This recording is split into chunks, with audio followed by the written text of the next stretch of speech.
to do it justice at all. Sure. So I was originally a graduate here a very long time ago, and then became the co-founding CTO of a dot-com startup back in the ending days of the dot-com bubble. Grew that to $125 million market cap, and then our VC blew up in the tech wreck, which took us down with them. So then I ended up setting up Australia's first corporate venture capital division, which was the Nokia Optus Future Lab. And then in the year 2000, went around doing 3G applications and services before apps even existed. And they didn't exist for another 5 years. So after that, I've now done probably 8 years. Sorry. Yeah, 8 years. Just going to mute them. Perfect, as you were. Yeah, 8 years of venture capital and 20 odd years of investment banking, managing funds as well as advising companies on raising funds. 200 odd mandates, various other things like that. So. A humble and brilliant man. Absolutely. So today we are going to be answering all of your kind of investment and so forth questions. We're in the kind of fundraising half of the semester, but very, very early days. These points up here are kind of a general guide for things for us to chat through today, but happy for this to go wherever is helpful, wherever your questions kind of land. Maybe to kick us off, a cliche question, but what is something that you wish that you knew on day one? A lot of these guys are quite early stage.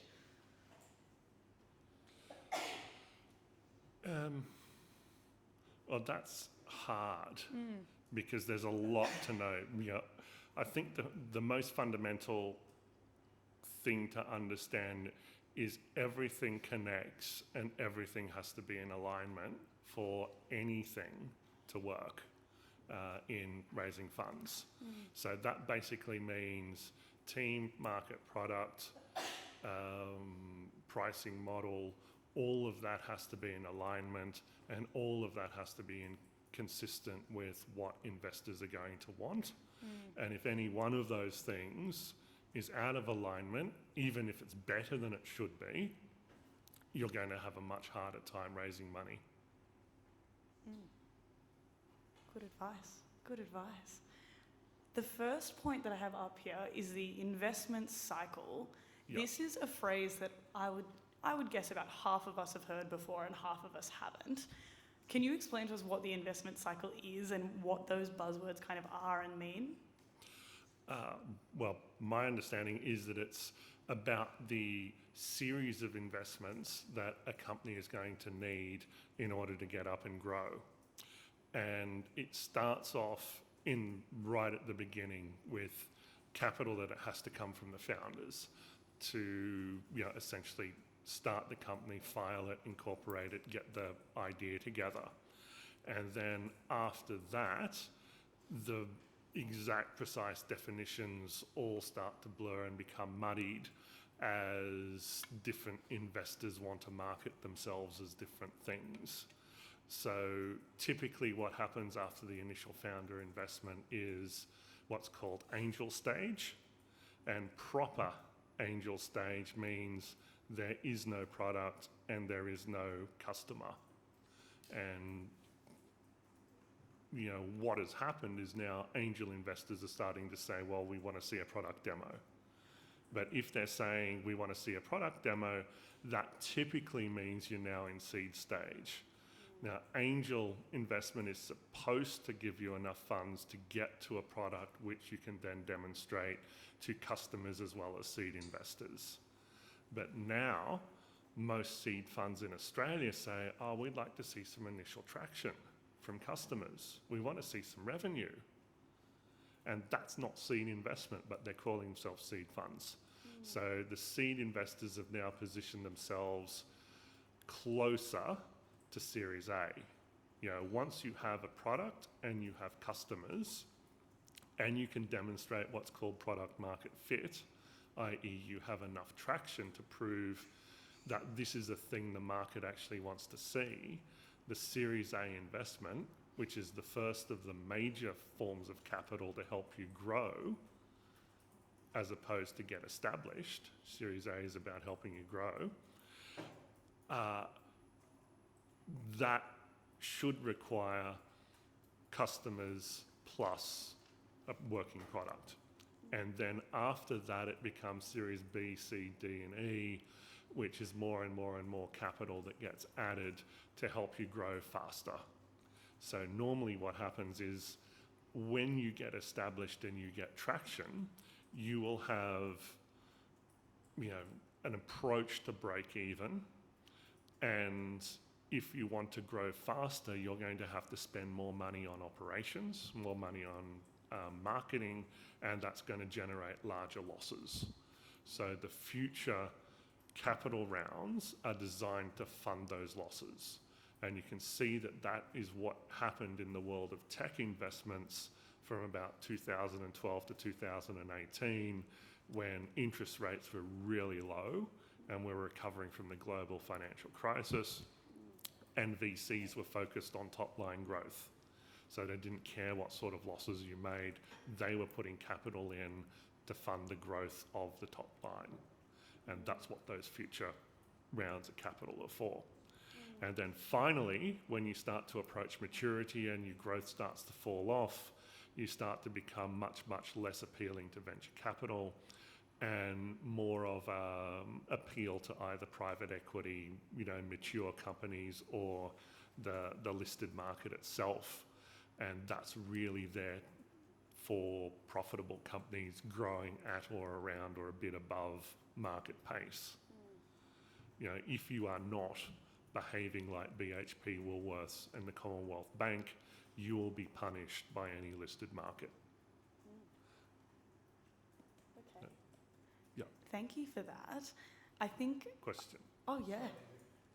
The terminology, when you talk about... I'm running a mic too, sorry. No, you're cool. Just so people online can hear us. Andrew, just on terminology, when you're talking about top line growth, Yes. you specifically mean revenue or revenue after cost of goods sold? No, revenue.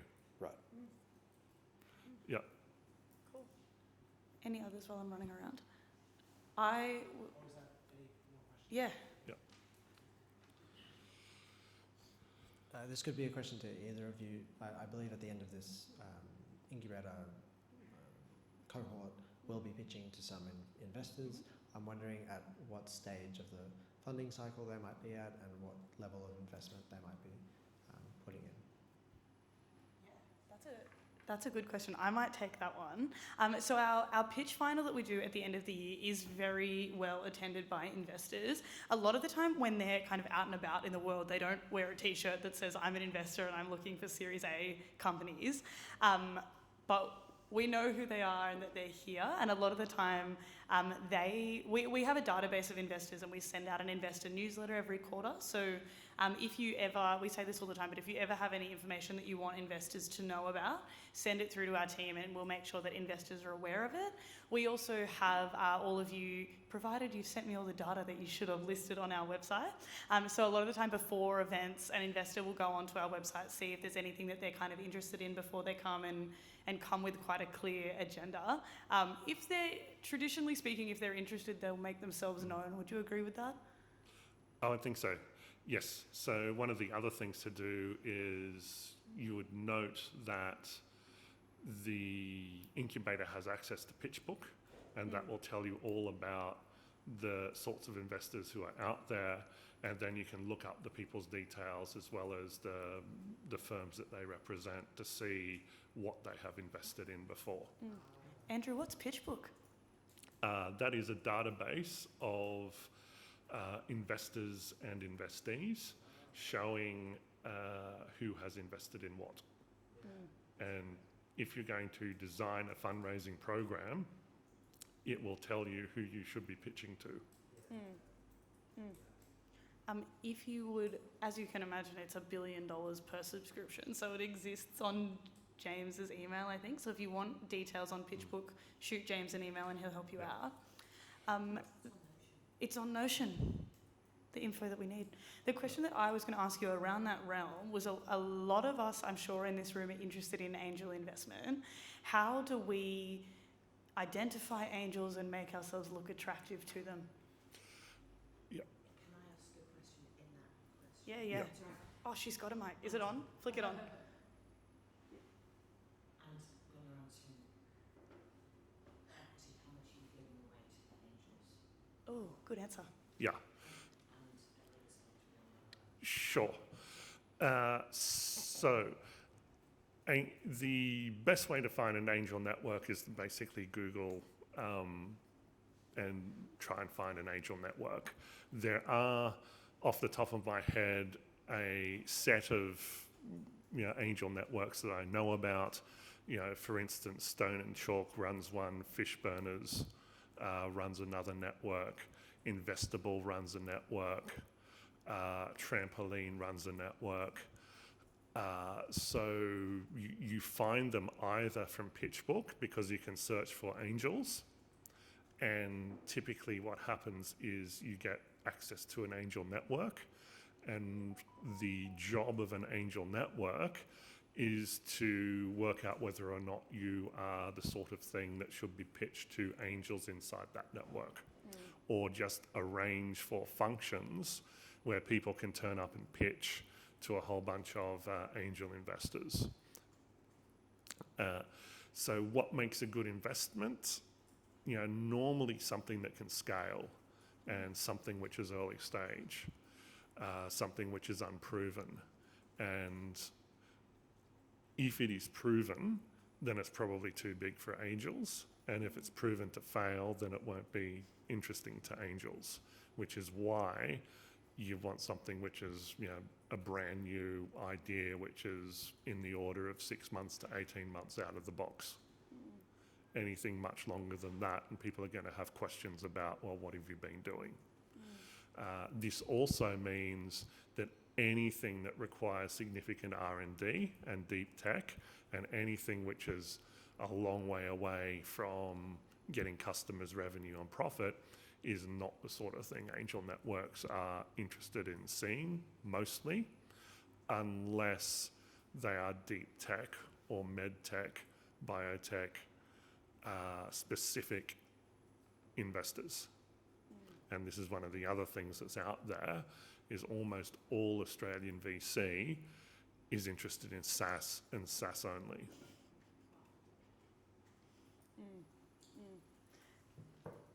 And yeah. And how much would you give away? Okay, so if, normally what you'd be looking at is a low-ended Series A would be looking at something in the order of about $2 million worth of revenue at a valuation of 10 times revenue, which would be 20 million. And then what you do is you work backwards from there. So a seed round could be about half that, pitched around the $10 million mark.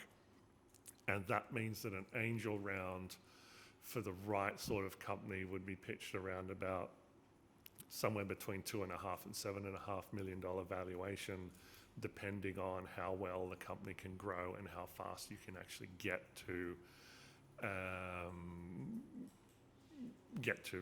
decent sort of value down the line. So this is like how long's a piece of string sort of question. But normally, once you start to hit Series A in Australia, there is a 10 times valuation metric that will be put on revenue, and that might get pushed out to 20 times if it's really, really exciting, such as an AI-based whatever in somebody's favourite sector. But you're not going to get much more than that. And then that puts a yardstick at that particular point in time. And also, most of those type investors are not going to be interested unless you've got a pathway to being $1 billion company, which means, $50 million worth of revenue in, 3 to 5 years. And that, of course, can come with additional growth capital along the way, but that's the sort of thing that they'd be looking for. And investors at the angel stage will be thinking, can you get to that Series A stage? And that's the main thing that angel investors are looking for is, will this company last a Series A? Because at that Series A stage, there might be what's called a secondary, which is the opportunity to buy existing capital for the Series A investor to get a bigger stake, which means exiting some of the earlier investors. And VCs like that because they like to see nice, clean cap tables where founders get equity, the employees get an equity share plan, and then few large investors. Yeah, go for it. So are you saying that angels get out to Series A? They can. Some angels may want to stay in for the ride, but if you did an angel and a pre-seed raise and you ended up with 10 new investors and each of those investors all had less than 1% of the company, and because they invested like $5,000, $10,000, they're almost like retail shareholders. You put that in front of a VC at Series A, and the VC is going to say that's painful because now every single one of those people is a signatory to the shareholders' deed. You've got inside information, criminal liability spread across every single one of those people. And that's just two of the issues. So cleaning up that tail becomes something that an A-stage VC will say, can we clean up this tail? And that's almost guaranteed. Good questions. I was just going to slot in and say we're covering valuation in about 2 weeks. So if you got like 30% of that, don't worry. We're going to do a deep dive into valuation. Yeah. Neil, you're off mute. Do you have a question, or does anyone online have a question that they want to throw in? Thank you. That's very observant, Sir. That is okay. Look, Andrew, we have a SaaS product. How important is it for us to have an exit strategy at this point, as against just playing it by ear and seeing how it goes? I mean, should we be saying, right, we want to ultimately sell to a listed company, or no, we want to get out at this stage? Should we know that now, or is that something we can just play by ear? I would say it's something you should know. You should know what the options are, because that is part of your understanding of what the market is. So it's not so much as this is our exit plan. It's a case of this is how we might possibly be able to exit. And if you can answer that question, you'll be showing two things. The first is you understand the competitive landscape and who might be interested in competing with you eventually or buying the company. And then the second thing is that you'll be providing comfort to the VCs that you understand how they would be thinking about an exit, which might be, buyout, somebody else takes you, or, sell to some other VC, or, eventually list. And the eventually list part might be, extraordinarily rare, or, not the preferred pathway. So, for example, at this stage, I might make the decision that I don't want to be involved in it long term on an operational basis. Is that's a negative potentially for a VC, or is that something I keep quiet, or is that like an aim, a strategy? Yeah. Well, the issue of succession planning and what you would want to do is match the duration of the VC's investment. So a VC fund typically operates for 10 years. There's 3 years worth of investing, 3 years worth of holding, and 3 years worth of exit, normally with an extra year, somewhere in there. So if you are investment number one from a VC fund and you say, I want to be out in 5 years, now you're a problem for that VC fund.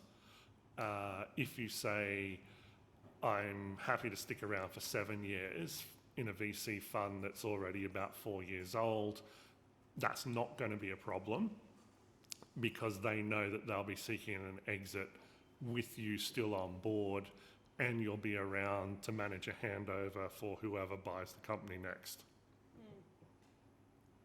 Or comes in next.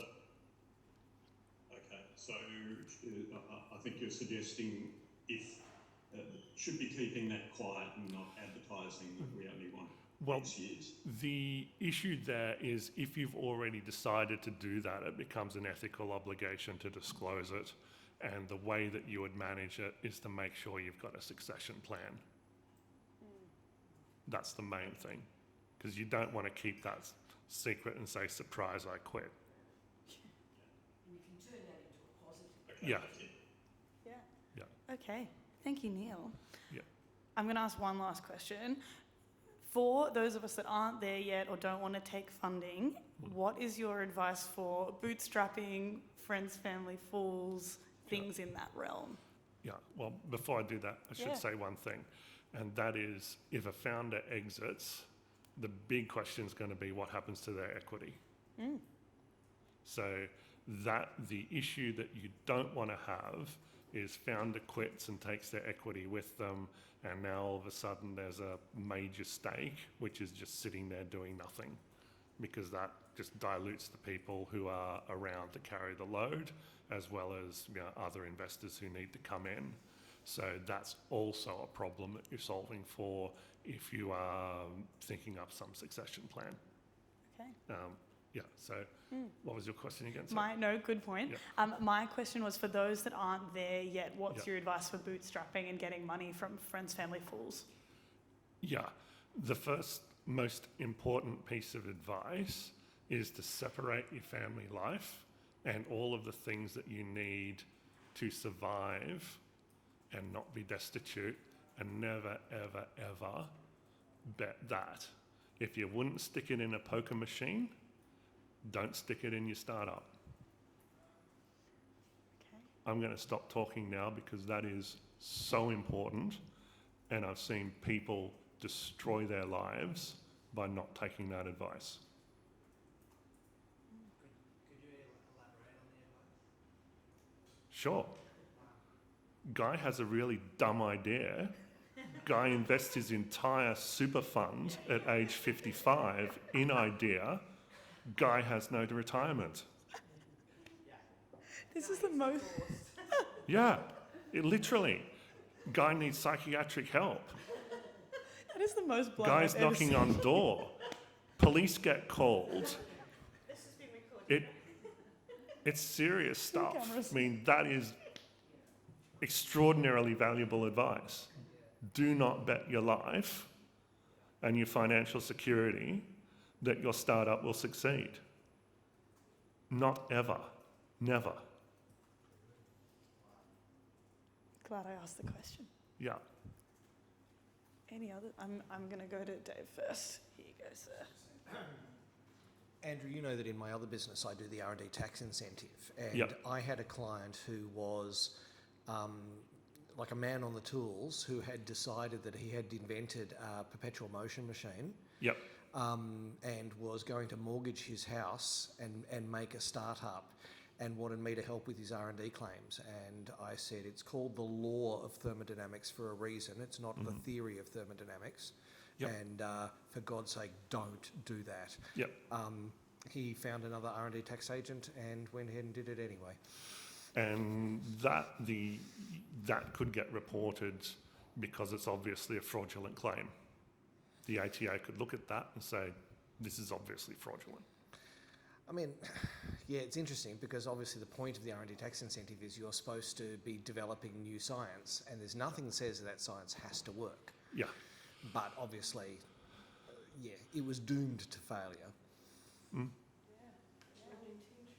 Yeah. Caroline, did you have a question? Don't bet your house. I got that. Yeah.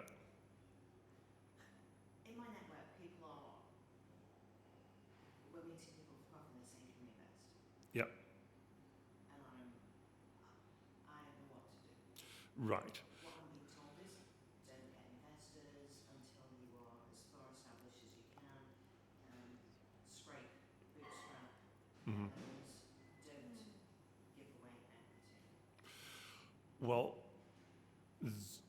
there's the whole, social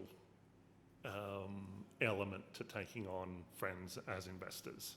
Not Yeah, so other people, yeah. Then the next thing to do is to understand what is it that you actually do with the money if you had it. You actually need a reason to spend the money and a need for it. And if you don't actually need to spend the money, the only reason you'd be taking on investment is to crystallize a valuation at a particular point in time. To say, I successfully raised this money at a particular valuation. I've now achieved these milestones, which I said I would achieve in that investment process. Therefore, I should be worth more money than these arm's length investors invested at. And a professional investor at an institution would look at that and say, yeah, but these guys are retail shareholders. I don't follow all of that, which is an issue with that second thing. So what you'd be looking at is, what is your plan to grow? And it's okay not to have a company that you don't intend to get to $1 billion market cap. It's okay to start a company if you think, all I really need to do is, grow it to a particular point and then sit and manage it or get out or do something else and not fit the VC mold of things. And if you're doing that and the investors are okay with that and you actually need the money, then you can. But the other rule is, the longer you can wait, the better the valuation should be by hitting more milestones. And it's the hitting of the milestones bit that drives valuation, and it's the passage of time which kills valuation, because it means no growth, no progress. So it becomes specifically what are you trying to achieve and why would you need investment, rather than at this point you should raise this. What is the level of demand of a VC or angel when they take equity? The level of demand? Yes, day to day or some Oh, tracking. right. So what you will have when a VC signs on is, there can be some extraordinarily, tough measures. So one of the things a VC can do is take all of your equity away. So you got nothing, literally 0 shares in your own company. And they say, I will give you shares if you perform as CEO. That's in the default Airtree shareholders deed, an investment agreement. For instance, it's basically the founders vend back into their own company over time. And that basically means you're on the hook for performing. So other than that, there will be a shareholders deed with a set of reserve matters. And the reserve matters, 2 sections, one for the board and supermajority of the board, which will be a vote requiring shareholder support by investors of certain matters. And there will be things like purchases in excess of $10,000, change in strategy, various other things. And that is designed so that the deal you pitched up and got investment for is the thing that the company will be focused on. And one of my first investments was in a media streaming company. And we did some angel stage investment, 50 grand investment back in about 2004. And the next thing we hear from that company is they spent the 50 grand on building a pet fish application. So, we basically said, you guys are con men, we're calling the cops unless you give your money back. And then they did a runner out of town. You can have all the protections you want, but you're not actually protected as soon as you hand the cash over. They will want board representation, and that's fine because you want that. You want a professional on the board to provide proper governance and support around the actual operations, as well as holding people to account where they should be. Other than that, there'll be limits on when you can sell and how you can sell and who you can sell to make sure that no one's doing backdoor deals with somebody else. there'll be the normal drag and tag requirements, which says that at a particular point in time, the investors can sell your entire company for anything they can get for it, unless there's other stuff that happens. You know, that's a drag right that they would have. And a tag right that you'd have is if the VCs are getting out by selling to someone, you've got the right to sell into that deal. So they're the main sort of controls. Sometimes, like a square peg or an air tree, will say, oh, don't worry, we can provide your entire back office operations. And there they will provide things like accounts receivable, payable, HR, payroll, tax, and those sort of administrative type services. And what you would do in response to that is say, well, we're not paying you anything for that. It's all part of the equity that you're investing, to make sure that there isn't any sort of funny business or anything else like that that's going on with those. Because some investors might say, we're going to charge you market rates and we're going to service your company, so we're effectively getting a chunk of our investment paid back to us. I think that probably covers it. Awesome. Yeah, other questions from the floor? I'm going to go here first. So I got two questions. Yeah. The first one is, in what stage you understand that your startup is ready for funding? And the second one is, how much shares you should give to the venture capitals or investors? Yeah. So there's a broad rule of thumb when it comes to how much shares you should give away. And that is, if you do 5 rounds of 20%, you're going to be diluted down to about 30%.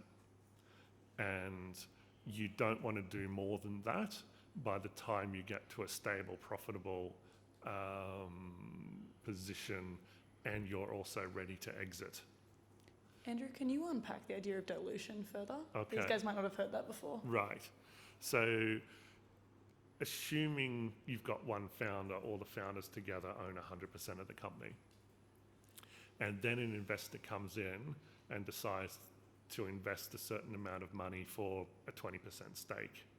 So now they've got 20%, and that means by definition, you're going to have 80%.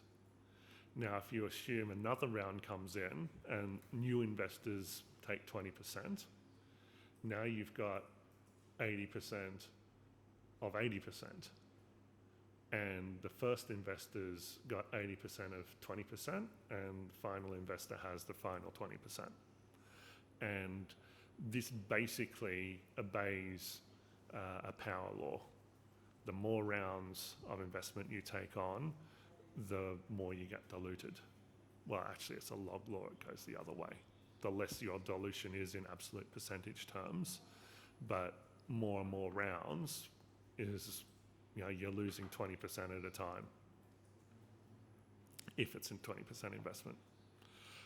So that would normally mean, angel and a seed investor might want 20%. Series A investor might want 15 to 30%, and that might be split in a couple of tranches. Beyond Series A, it becomes a case of, well, what do the valuation metrics support and how much capital do you want to take on, alongside who wants to get off at this particular point in the journey. Because once you get past Series A, it's normal for founders to say, okay, well, I've now got millions of dollars in value in this company and tens of thousands of dollars of cash in the bank. I want more financial security, I'm going to sell down. And it's past Series A, that becomes normal.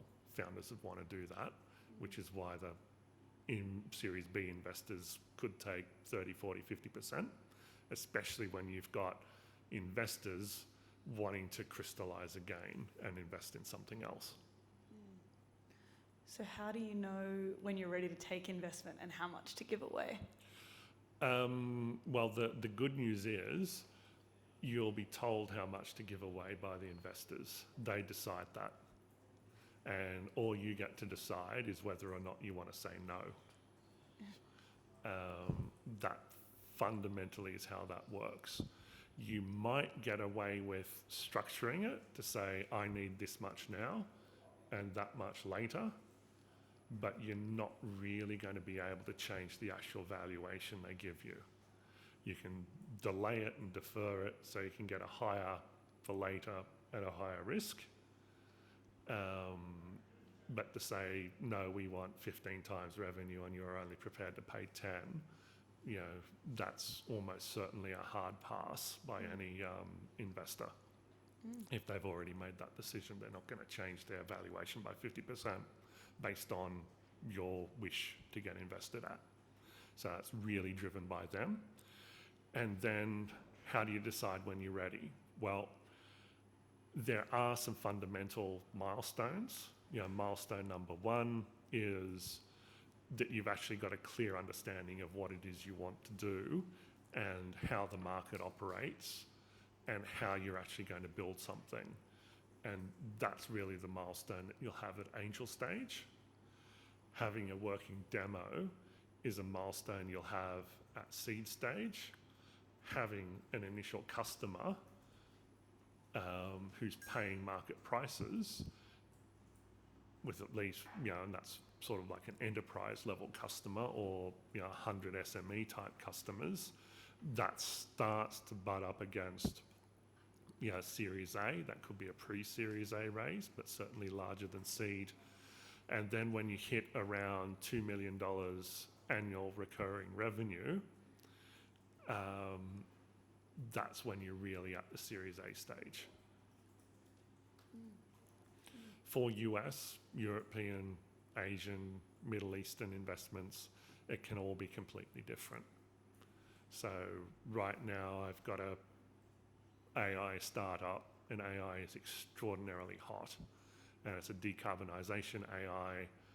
They've got a final product. They're in late stage negotiations for sale, and they've embarked on a 20 million US raise at $100 million valuation with $0 of revenue, because it's AI, because it's enterprise, because it's decarbonisation and energy. You know, those stars just happen to have aligned. So maybe we get laughed out of town, maybe we don't. You know, I've seen stupid things have happened, you know. SoftBank invested in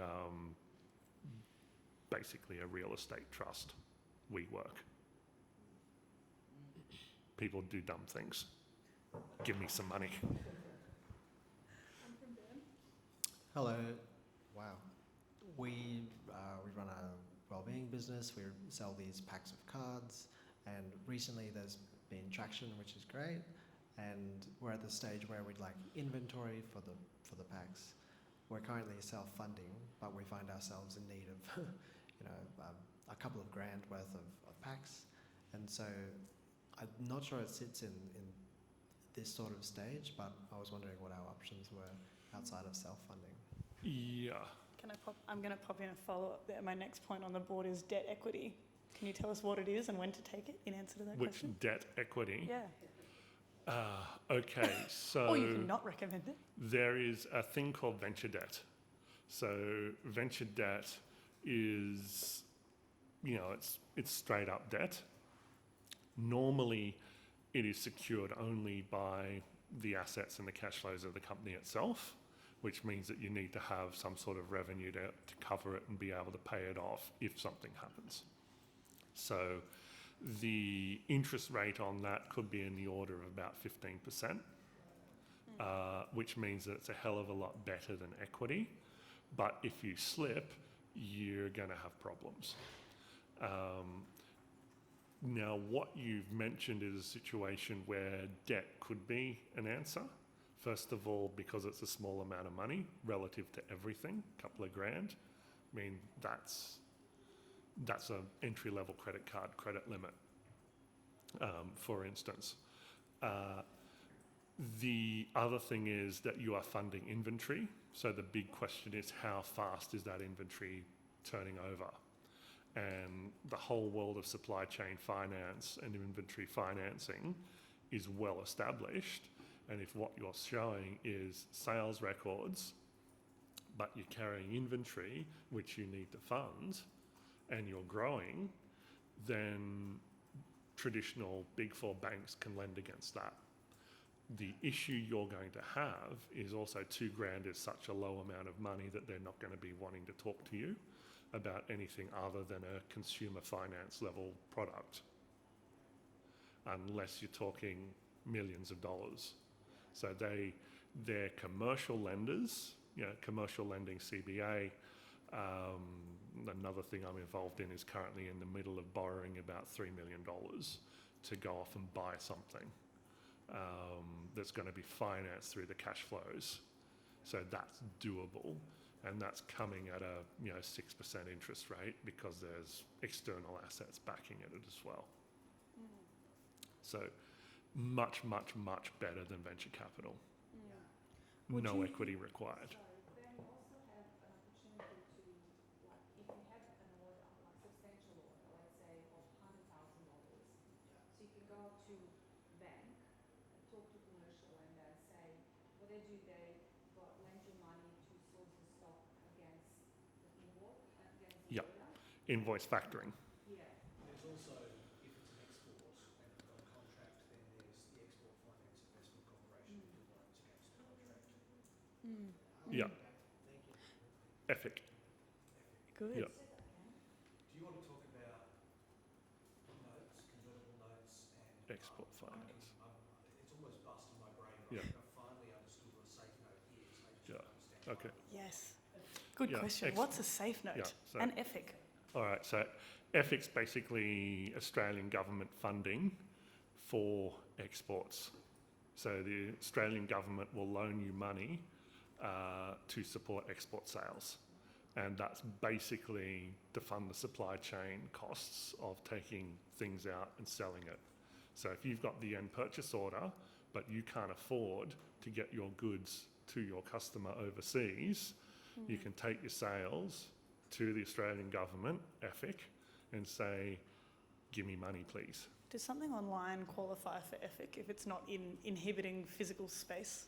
I don't know. Fair enough. All right. Yeah. So What's a safe note? convertible note first. Yep. So convertible note is basically debt until it's equity. So what happens is the note side is debt. So you go out and say, I'm prepared to invest a certain amount of money in a business and I expect to get paid interest come hell or high water. So at that point, it's straight debt. But if you can't pay the debt, it converts into equity. So normally, if you can't pay a debt, you become insolvent. And the debtors own 100% of your company, as well as all collateral that back the debt. In a convertible note, that doesn't happen because worst case scenario, the note converts into a chunk of equity.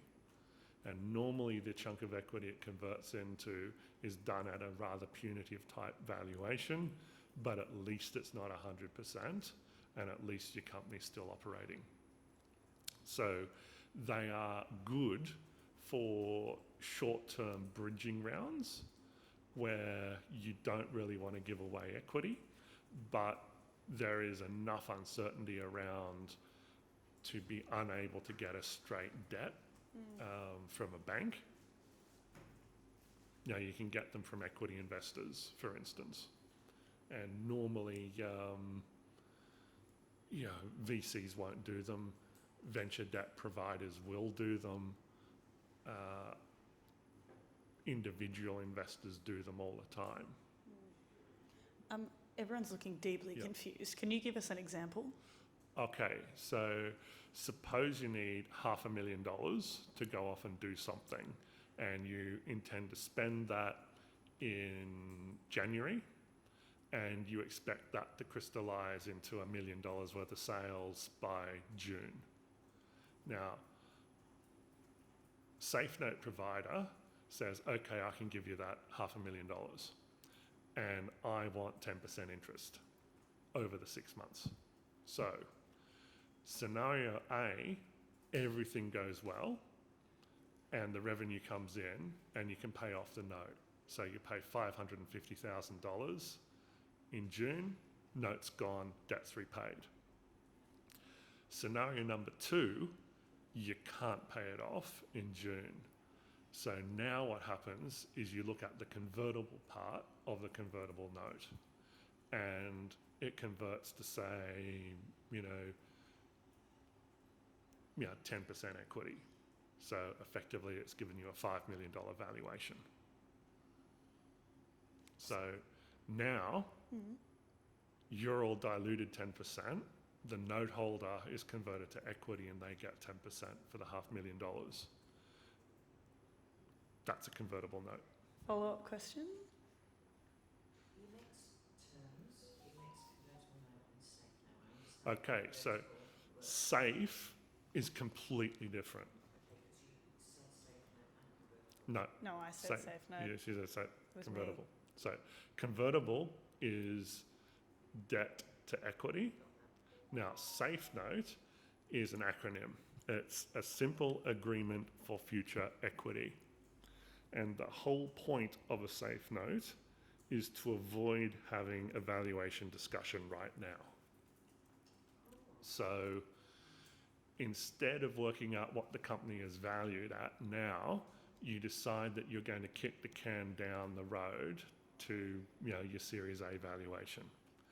And what that means is a safe note would be some sort of equity now and make up equity or bonus equity to the founders at Series A based on what that Series A valuation would be. And that way, the Series A value, you would position the safe note at, say, a 20, anywhere from a 10 to a 50% discount to your Series A valuation, depending on what's going on and how far away it is. And that's where you'd price your current round at. That discount to whatever the Series A valuation is. And then to de-risk what's going on, you'd make that also subject to a cap and a collar, which means that there'll be a high valuation regardless of what the Series A is. So suppose you absolutely knocked it out the park and some weird investor decides to pay 10 times what everyone was expecting. No, we're only going to go to a maximum of 2.5 times or 2 times what people were expecting for a normal Series A. Or the Series A will be protected at a low valuation of, half what people would expect a Series A to be valued at. Nadia, yeah. Sorry, does that mean, for example, just help me understand,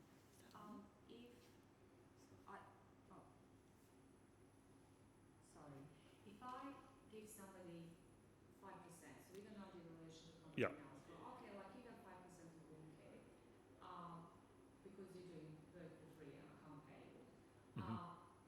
We come and we raise some funds and they still have 5%. Yeah. But then when, let's say we're super successful and we come to Series A, I go, but if we do come to Series A, like this 5% will actually be 2%? No, because the idea of a safe note is, if you don't actually give them the 5% normally. So in a normal safe note position, people give you cash and all they get is a safe note, which is a right to get equity at a particular valuation at a particular point in time.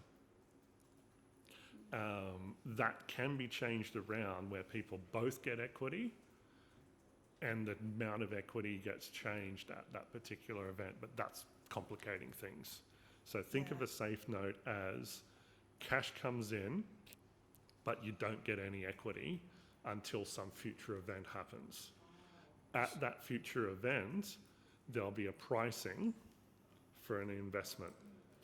And the safe note says that the safe note holder gets equity at a discount to whatever this future priced event is. But then a real safe note, an actual contract for a safe note, will have a further constraint which says there's going to be a maximum and there's also going to be a minimum. Because if the company fails to perform and there is no minimum, then founders can get absolutely wiped out. Meanwhile, if the company really succeeds, the original investors who took the safe note are going to end up with maybe 1%, 0.5% or something like that, and they were expecting 5 to 10. And it's just not worth it. Right. So Yep. that's ultimately my question was, why would I want a safe note? And Yes. it's because I'm taking the bet on growth, Yeah. and effectively I'm reducing my dilution by selling later rather than now, so Yeah. giving out equity later rather than now, albeit at a discount to that future valuation. Right. So so this is a little bit more complicated because of the way the whole risk gets priced. So what's happening is you've got risk all the way along your journey of growth. But in a safe note, there is zero risk from the point the safe note is issued to the point of the Series A pricing. That risk just disappears. You have absolute certainty within the upper and the lower limit. And because of that, you can get a better deal. But the main reason you would take a safe note is because you can't accurately price the value of the company where it currently is. That's the main benefit. So if I'm notionally 10 million today, using the number you used before, Yeah. And I reckon 12 months from now I'm going to be $30 million, Yeah. then I'm issuing a safe note today, presumably with a cover of, say, 6 million if I completely fail to perform, Yeah. and a cap of 50 million if I've gone gangbusters. Yeah. And then that is 20% discount. So it would have actually been 60 million for any investor who came in at Series A, but they're getting a 20% discount. Well, if you get 30 at Series A, then the 20% discount Would apply is there. what, 24. 24, yeah, right. And the safe investors come in at the 24 because it's within the cap and collar. Right. And therefore, from the 2 million I'm taking today, Yeah. instead of being diluted 20%, I'm being diluted Yeah, less. 10%. Yeah. Whatever. Karen, did you know? Okay, I think I get that. So what professional person, is that a lawyer, is that an accountant, who works? Who does it? Yes. So Good question. there are, two key pieces to contracts like this. So there's the key commercial terms, and they're basically just numbers that get dropped in the pro forma contracts. And that all gets negotiated. Typically, founders are unadvised, and they go in by themselves, and they sit across the table from professional VCs who know everything, or claim they do. And that's where the numbers get determined. The lawyers have already drafted the safe note agreements. So you can go and download safe note agreements from major VC websites, because major VC websites contain templated documents. And they like seeing the templated documents because it means they're dealing with things that they want to deal with. So if the two sorts of advisors that you would have is your own lawyers to read over those documents, and that's might be worth it just to explain how it all works. But the likelihood that you'll get material changes to those agreements is low, because they are effectively public domain, templated. This is how a safe note works. This is now signed off by venture capital, organisations and associations. That it's essentially a standard document now. And then all you have to do is drop in the actual commercial terms which drive it, which are essentially numbers. But if you And if you've never done it, then it becomes hard to find good advice. You want to find founders who have done it before, or ex-VCs, or you'd normally hire an investment banker, but they're just too expensive. So, you'd be left with accountants, and typically accountants don't have the experience of this unless they've specifically got,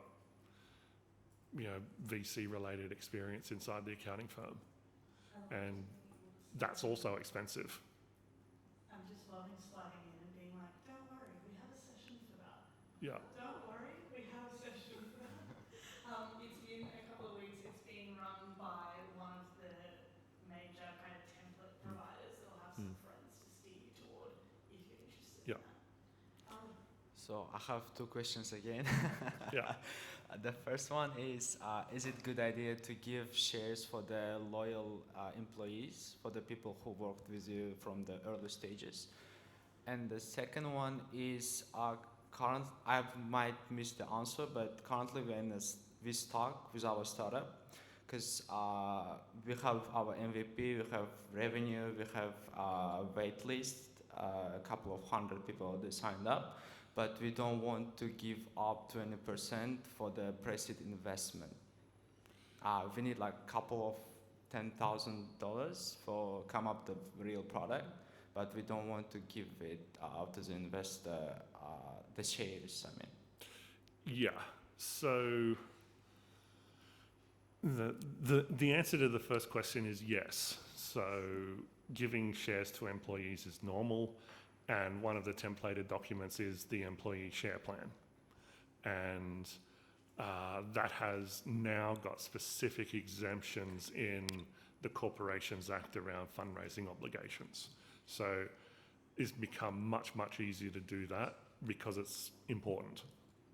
And one of the reasons why it's important is any decent developer or employee of a startup could get paid more cash if they went to a large enterprise. And you can't afford to pay the same rates that those large enterprises pay, so you have to incentivize them with equity. And being an equity participant in a startup is one of the things which motivates lots of people who work in startups. So that's the answer to that question. So if you need 10 grand and you don't want to give away 20%, so that's a $50,000 company valuation.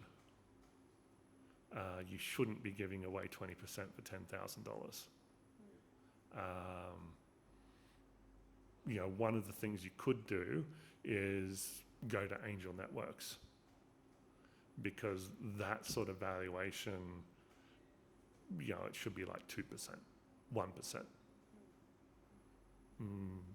1%, 10 grand is like $1 million valuation. And you're getting screwed if someone's asking for 10 grand for 10% or 20%. The other thing to look for if you actually want to do that and you need development paid is there are organizations that code for equity. So there are people who do that, and you can research one. I think the last one I was involved with was Moroku, and their software development house, and they coded for equity. But they do that selectively. Yeah. I've got a few questions online. Neil, did you have another question?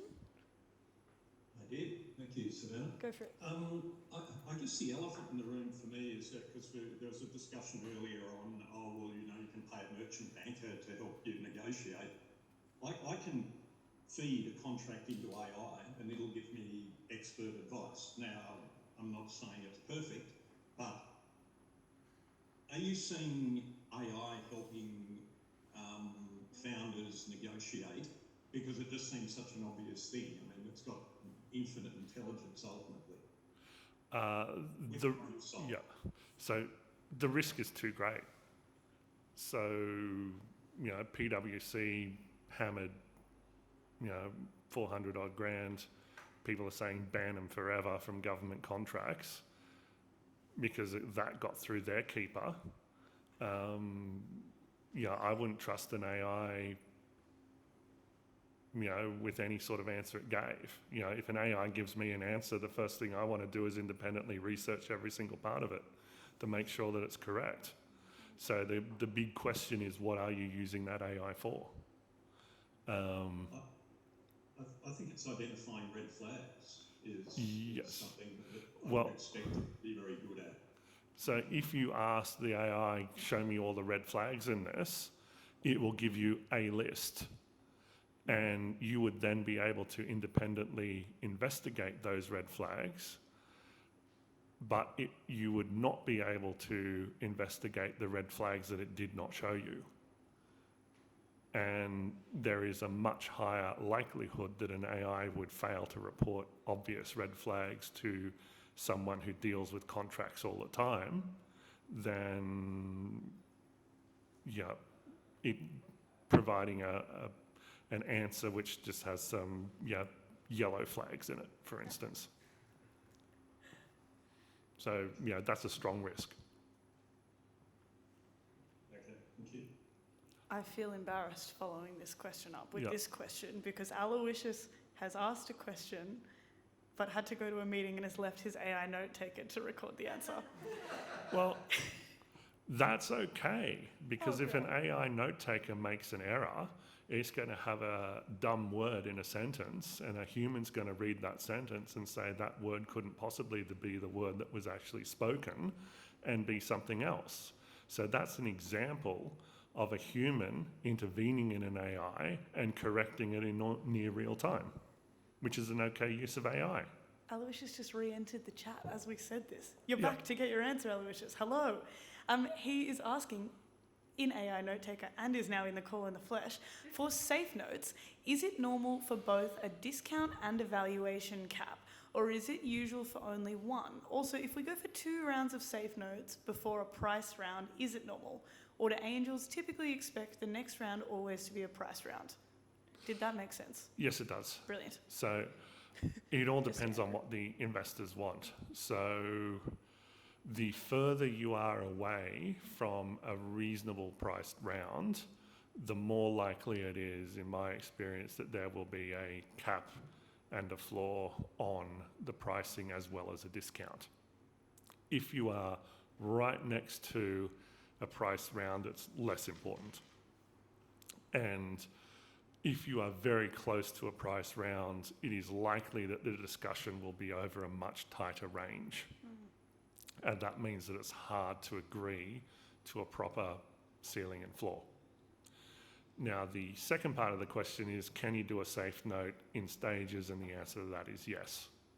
So, one of the ways to raise money is the never-ending round, which is 50 grand here, 100 grand there, another 10, then 500, then 10, and then you just keep going for 18 months to provide ongoing working capital. And as time progresses, the discount to the main round goes down. And the important thing with the safe note is priority. So the question that investors are going to have is, if they sign up to this safe note, the pricing event in the future is the thing which determines whether or not they are diluted. So if there is a subsequent safe note, but it uses the same future pricing event, then the original safe note holders are not diluted. And that is the main thing that those investors would be interested in. Brilliant. Okay, any other questions from friends online? Feel free to pop in now, pop something in the chat. Maybe just while they're coming through, I'm just making sure that we've got all of our boxes checked. Mm-hmm. What is a family office for those that have never heard of them? When should we find one? When should we talk to one? Yeah, so a family office is typically where, if someone owns more than about $100 million, it makes sense to employ people to look after your money full time. And that office where all you do is you manage someone's family money, is a family office. So about every single billionaire has one. People with multiple hundreds of millions all have one, or almost all of them have one. And they operate as private banks, which invest equity as well as debt. So obvious examples are, for instance, Grok. So Atlassian guys own that, and that invests personal wealth. Skip Capital, Grok and Skip are the two Atlassian guys' family offices, and they will invest in things. And the interesting thing about them is they don't necessarily follow normal investment rules. For instance, investing in a ginormous transmission network from Northern Territory to Singapore. No one in their right mind would invest in that unless it was their own money and they wanted to take the personal punt. So family offices, like VCs, normally there has to be an affinity between the family office and what the family has been investing in and participating in, and the type of investment that you're pitching to them. But other than that, they're just like VCs. Other questions from the floor? I'll pop in one more there, just while I'm ticking things off the board, because I had an interesting conversation yesterday on accelerators and incubators. Mm-hmm. Obviously, we've got prize money around here, we've got great connections, but we intentionally don't take equity in your startups because it creates a safe space where you can go, wait, I don't know what dilution is. Can you explain that further? I ran into a founder yesterday who did so well in a pitch competition at this conference that we were at this week, and has just started doing the Blackbird Giants Accelerator. Lots of our founders do that after this one, and his take was, it's very intense. It covers similar things to this, and everybody's on their best behaviour, but it's great to get into the pipeline of someone like Blackbird, and they do invest in several companies at the end of the program. So there is a few founders from here, quite a few that have done that after this program. It's entirely online, so you can jump in a boardroom and Zoom in. But there are a few programs out there like that cover similar topics to this, but there's some cash to the favourites at the end, which creates a different flavour than what we want here, but is available to you as well. Yeah, one of the most important pieces of due diligence is about the team and how people behave. So if you're going to put someone in an incubator for 6 months and watch them how they progress under pressure, that is absolutely fantastic, priceless due diligence. And that by itself makes it worth it for a VC. In addition to that, you're not going to get in unless you've got most of the things in the company aligned. So an incubator can fill in the cracks. They're not so good at filling complete holes. So for instance, if you don't have a sales team there, and if all you've got is product and no sales team, they're not going to give you a sales team. They're not going to give you a development team. Those main pieces are on you to provide. And if you're in an incubator post-investment, there's a interesting conflict of interest. Absolutely. Any final questions from the floor? Yeah, Dave. Hi everyone, I'm Dave Samet from Access Grants, and I just wanted to introduce myself because I don't think I know anyone in the room here today. I'm a part of the incubator twice over. I have a startup called Loop, and I have a mature business called Access Grants, and we do R&D tax incentive and other government non-dilutive funding. If ever you want to just have a consult about what's available to you, if ever you need any help, we like to help. Like the reason we came here with Access Grants is because I was already here and I just wanted to have something that I could offer back with all the support that I'm getting to Loop. So you can always reach out to us. And these guys do office hours up here approximately once a quarter. So I'll send an email around next time they're here and you can... Well, we can do them ad hoc anytime. Yeah, come have a chat. others? Go for it. Go on. Sorry, I feel like that. No, you could. So, angel investors, you give over equity. How much power do they have? How much decision power are you also giving away? And I'm assuming Yeah. that safe notes and convertible notes, you are not giving it any decision making. It is pure cash holding. In a safe note, you'll give away the same sort of decision-making issues you'd have in normal equity, because there are, well, there's essentially 3 levels. So there's the first basic corporate level, as soon as you have somebody else that you need to think about as a founder other than yourself. So that happens no matter who you get on board. The second thing is at board level. And regardless of whether it's debt, equity, or a safe note or a convertible note, who sits on the board and has oversight or even board observer rights is a completely separate and distinct conversation. And alongside that conversation goes the list of what's called the reserve matters, and they are things which either the board at a majority level must approve, or the board at a supermajority level must approve. And supermajority board will be defined in a way where the founders can't simply say yes. So it will require some level of external investor approval. And then the final level is, supermajority shareholder support. And at that level, that bit's probably just irrelevant because founders will have a supermajority still. So that's the main levels of control, and they are key strategic decisions rather than operational decisions. At an informal level, someone could say, oh, I want you to use my mate at this accounting firm for this sort of service. But that's informal, not a formal, you have to do this. If you don't do it, all you're doing is you're annoying an investor. No, Yeah. you're fine. Ask questions. Angel investors. Yeah. I assume you go for people that have background, interest, connections Yeah. to your market and to fill the gaps, skills gaps that you founders don't have.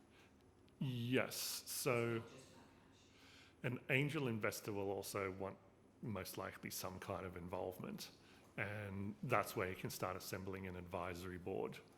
Most angels would not want the responsibilities of a director,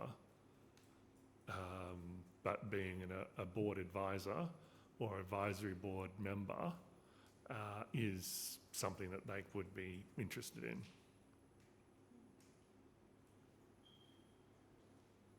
Any final ones?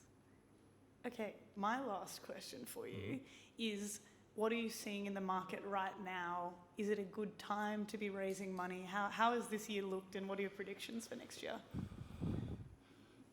Yeah, it's interesting because basically what's happened is extraordinary amounts of capital have been put into offshore decarbonisation and energy investing. So that is going to go very well. Insane amounts of money is being invested in anything to do with AI. So AI is about 1998.com.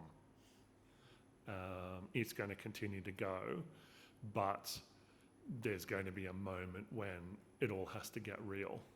And a lot of these companies out there that had tens of billions of dollars of investment at hundreds of billions of dollars of market cap are going to go down about 90-odd%. The other thing for Australia is Australia remains, divided. There is biotech, which is off in its own world and will remain there and has been there for the last 30-odd years. There is SaaS, which remains pretty well covered and funded.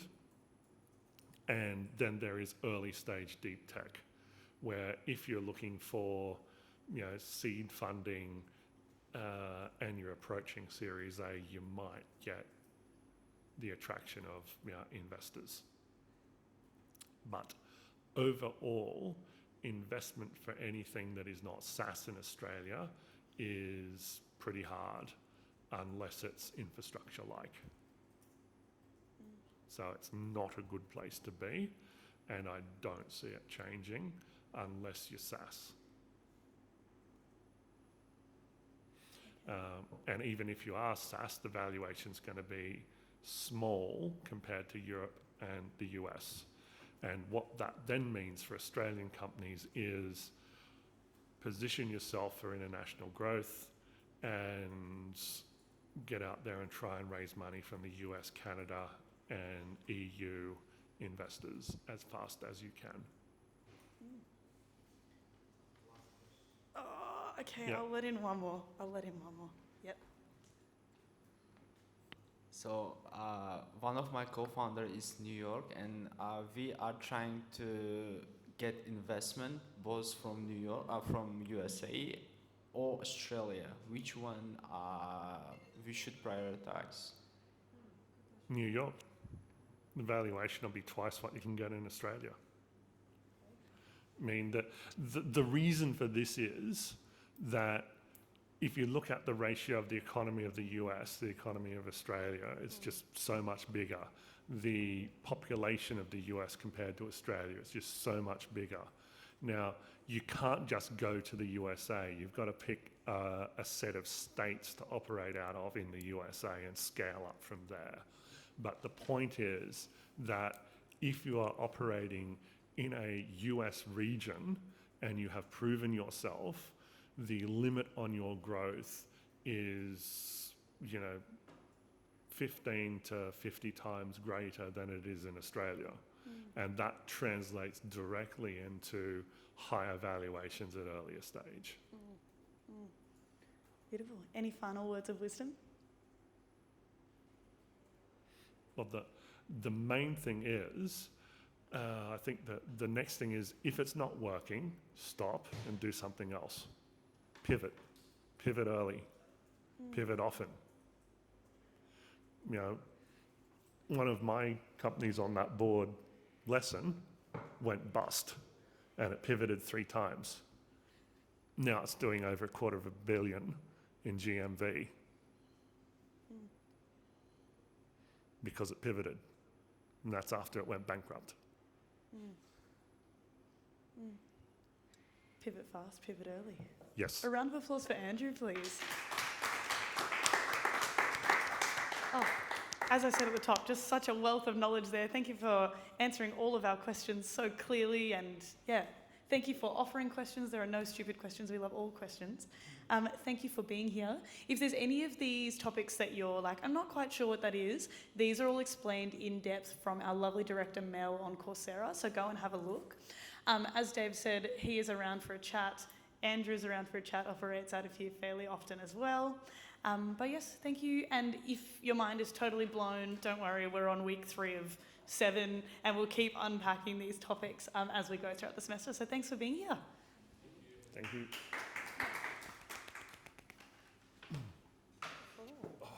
Thank you. Thank you. I think I have to go to the city now.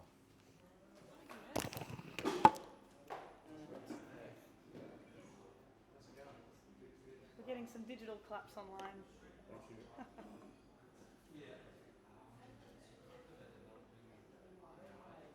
Oh, that was great. Thank you so much for just letting us ask you questions for hours and hours. All right.